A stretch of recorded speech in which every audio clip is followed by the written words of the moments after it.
He's playing well, though. Yeah, I was about to say, speaking of the Michael Porter Jr. trade, I think we need to revisit it. This thing happens in the NBA, and you talk about it all the time. Is the NBA is like a big high school where it's like you get a bad, rumor or stereotype about you, right? A notion about you that it follows you.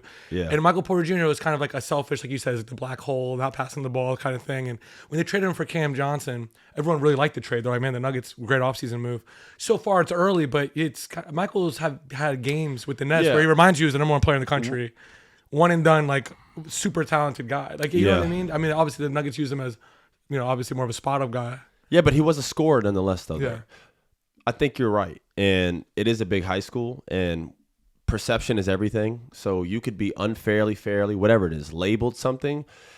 Here's the problem. Just like anything in life, if you're working with people, right? Let's take every team individually as a brand or as a corporation. There's hundreds of people that work in this corporation. You are not going to get along with everybody. It's just not going to happen. Right. And what can happen is if you don't get along with a certain person, a coach, an exec, you could be labeled difficult, but he might not be difficult. It might just be that situation. Do you understand what I'm saying?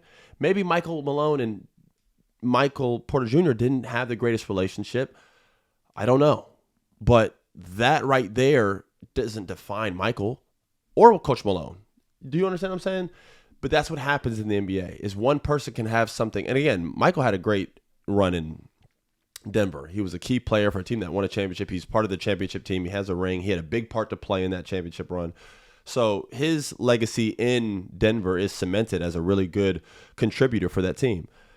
What happens is you get scenarios like this where something might not be working, or like you said, he shoots too much, doesn't pass, and you just get labeled something. And when you get labeled something, we start highlighting your cons, and we start diminishing your pros. We look at players for what they don't do instead of, what they can do very well. I said this with Cam Thomas. I understand he takes tough shots. I understand he's labeled as a black hole scorer. He's only been in one situation his whole career. So if you take Cam Thomas and put him on the Bucks, if you take Cam Thomas and put him on a team that needs scoring, that's in that playoff hunt, that's in the mix, I think he could be a value contributor. They tried to label Jordan Clarkson early in his career, and then he found his way in the NBA and made himself a really good six man of the year. What, twice? Now? Yeah. Once or twice. But he's been up for it multiple times, and I know he's won it. Nonetheless, a guy that you can pay to come to your team and get scoring, just like Jamal Crawford, just like Lou Will, just like a lot of these guys who get paid to come off the bench and have a contribution or start, whatever. The case may be, back to Michael, everybody started talking about how he takes tough shots. He is a black hole. He's not a good defender. And started diminishing the things that he's very, very good at. So much to the point where, like you said, he had this black kind of, there was just like a negativity towards him. He almost become underrated. Exactly. And then they trade him for Cam Johnson, Cam Johnson, and everyone's like, oh my God. They got a younger, better version of Michael. Bro, Michael's a much better player. Cam, and I'm not taking anything away from Cam Johnson. He can play. He's a good basketball player. He could shoot. He could defend. He plays hard. He looks like he's a really good teammate, and he's doing great he's doing good with Denver. He's playing much better now than he was in the beginning, at least. And he's a good player. Michael's averaging like 23 a game, and I know it's on the Nets, but Cam Johnson put up numbers too. Michael's a better player.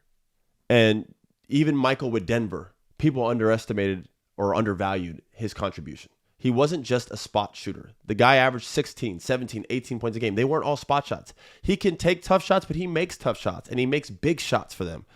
And I think people are so much looking at the things he didn't do that they started to undervalue the things that he was really good at. That's putting the ball in the damn basket, guys. That's how you win the game. It's whoever puts the ball in the basket the most. And I understand you have to have guys who play defense. I understand Michael had parts of his defensive game that wasn't the greatest, but he wasn't in certain moments. He did try harder. And that championship run, that finals run when they won a ring, Michael wasn't actually that bad on defense. He wasn't great, but he actually was out there trying and playing hard. So, and that happens with every there's a lot of great players. I'm not going to name names, but you go to each team and talk about one of their better players who's not a good defender. There's always a non-good defender on the team. It's rare you have a Rockets team set up where you got all five guys can slide your feet, or a Thunder. There's other teams who are mostly made up of guys who defend, some guys who aren't as well, as long as you try. He was getting to that point. And I think his scoring got undervalued. Yeah, and I think we see a lot of guys throughout their career, their value in the NBA goes up and down so much. Like even our guy Vooch, he's with the Magic, he's an all-star. Then he goes to the Bulls, he's overrated. I think now if he was a free agent tonight, after he had a game winner last night, he's playing really good and the Bulls are good, he'd probably get another contract. Like it's just like your career goes up and down, but you're probably still the same player. It's just like their perception goes up and down. It's crazy, man. Yeah. It's like it's a mix of everything. It's a mix of you gelling with the team and your performance. If your performance improves somewhere and then they hear that there's no incidents going on or no problems, then they're like, oh, he's doing great now. But it's like he's always been great. Just the last situation wasn't the best one for him to work in. So it's just like, that's why I brought up every corporation. You're not going to get along. It just happens sometimes, man. There's coaches I played with that outside the court, like I don't got no problem with him, but like working with him just wasn't he didn't unlock me. He didn't let me, you know what I'm saying? Like there's things that it just works and doesn't work. There's certain systems, certain playing styles that you'll thrive in more. Well, even like I think Eric Spoelstra and Jimmy Butler, when it happened, everyone like, this is a perfect marriage. Miami Heat and Jimmy Butler, their attitude, no one would have guessed it ended the way it would end. And it just got to that point. Yeah, it just happens, right? Because at the end of the day, a lot about sports is relationships. You got to work with someone. You got to like someone. It helps to like somebody.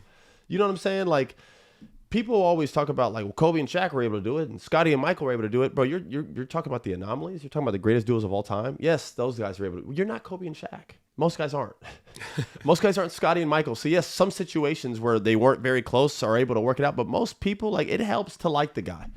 Yeah. And if it doesn't, usually it grows and grows and grows, especially if you're losing or something like that. You always make the joke, like, well, you'll see when the team's down 10 in the playoffs, like in the first half, the main players don't like each other. It could fall apart quickly. Yeah. It helps if you guys like are like brothers and like want to do, Look at the Thunder. That is a group of guys that hang out outside the basketball court. There's no doubt about it. You can see it. And they genuinely have there's a culture of positivity around that team.